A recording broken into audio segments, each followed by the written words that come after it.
Ampuliriza omulungi, nkwaniriza mu katabo kaffe Zinunula Omunaku. Katono nnyo okujjukiza we twakoma mu ssula yaffe eyayita.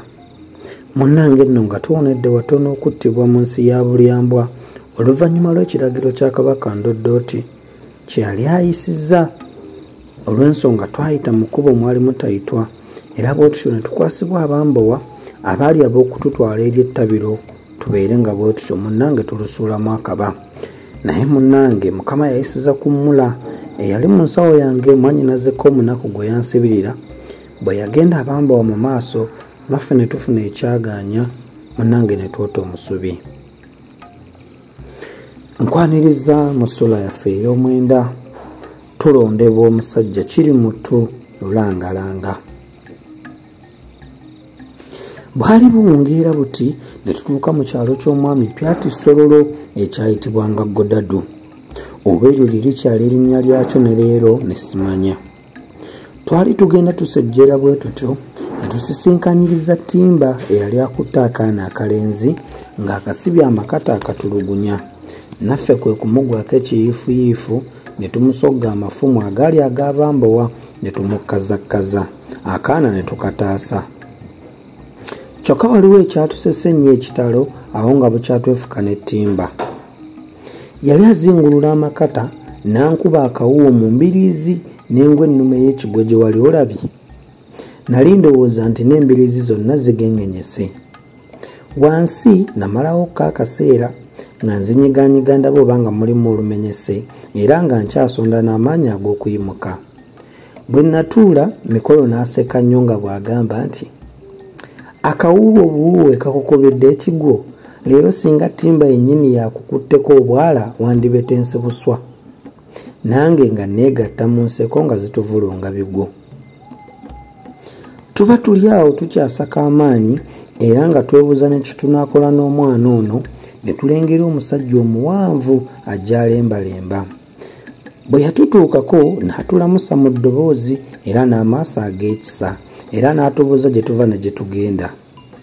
Twali tukyamutendera eby'olugendo lwaffe gye yakuba amaaso nga ku mwana we tumugalamizza okumpi ne we tutudde, ate nga Ttimba alambadde awo kumpi ne we tuganzisa omwana.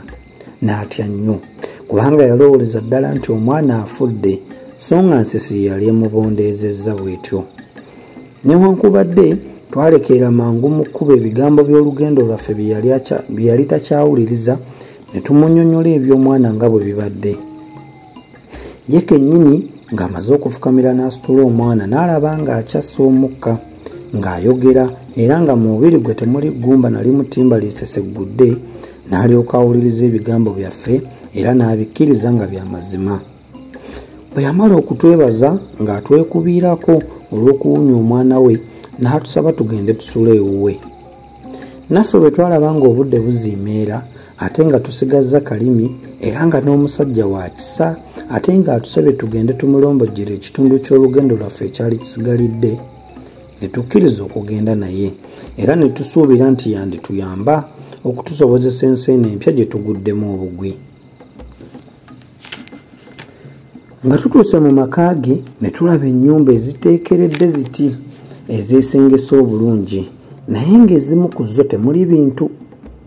Twamanya luvannyuma ng'omusajja ono Kiddoodi kiri mu Tululangalanga yalina abantu bangi nnyo, naye Seeseebe ne Katongera ne bigenda bibagwamu ne bibatigomya ne bikamala ne bibasa okutuusa mu makalo mwasigalamu abantu ba Munagwa.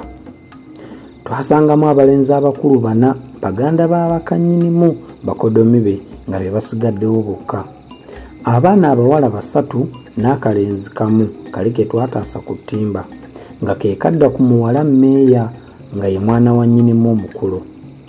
Naye ng'omuwala oyo yalwala yegu n'akenena n'akondooba n'abula katono okusinduka, n'oluvannyuma Dunda n'amubikkako obusubi n'assuuka. Ffe twamusanga azzeemu olungubanguba. Nnyinimu yalina ekiraalo ky'ente nga kikwata ebule n'ebweya era ng'alina n'ekisibo ky'embuzi n'endiga nga nakyo bwe kiyimbulwa kiva wano ne gye twanywa amazzi. Abantu ab'omu maka bwe baatulaba nga tujja ne nnyinimu ne batwaniriza abamu ne batulamusa n'amaaso agajjudde essanyu, naye abalala ne batulamusa nga bakambagga era nga bakuumiira. Nyinimu n'ababuulira nga bwe tuwonyezza akalenzi mu mannyo ga Ttimba era ne Ttimba nga bwe tumusse. Bonna ne batuyozaayoza nnyo. Waayitawo akabanga katono nga batuleetera kyaggulo nga tulya. Olwamala okulya nga batulaga nnyumba yaffe mwe tunaagwa nga batuwa n'ebikunta bye tuneeyalira.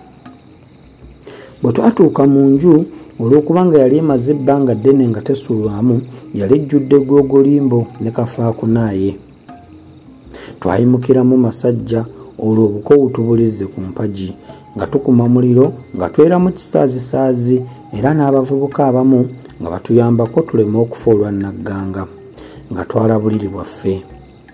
Ebyo olwaggwa ne tutandika kugalangatanya biwanga mu ngalo, n'obudde gye bwakeerera tetwamanyaayo.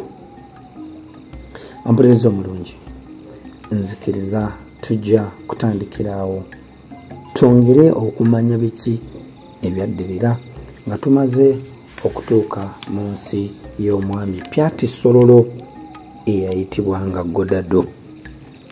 Akuuma takumira mpeera.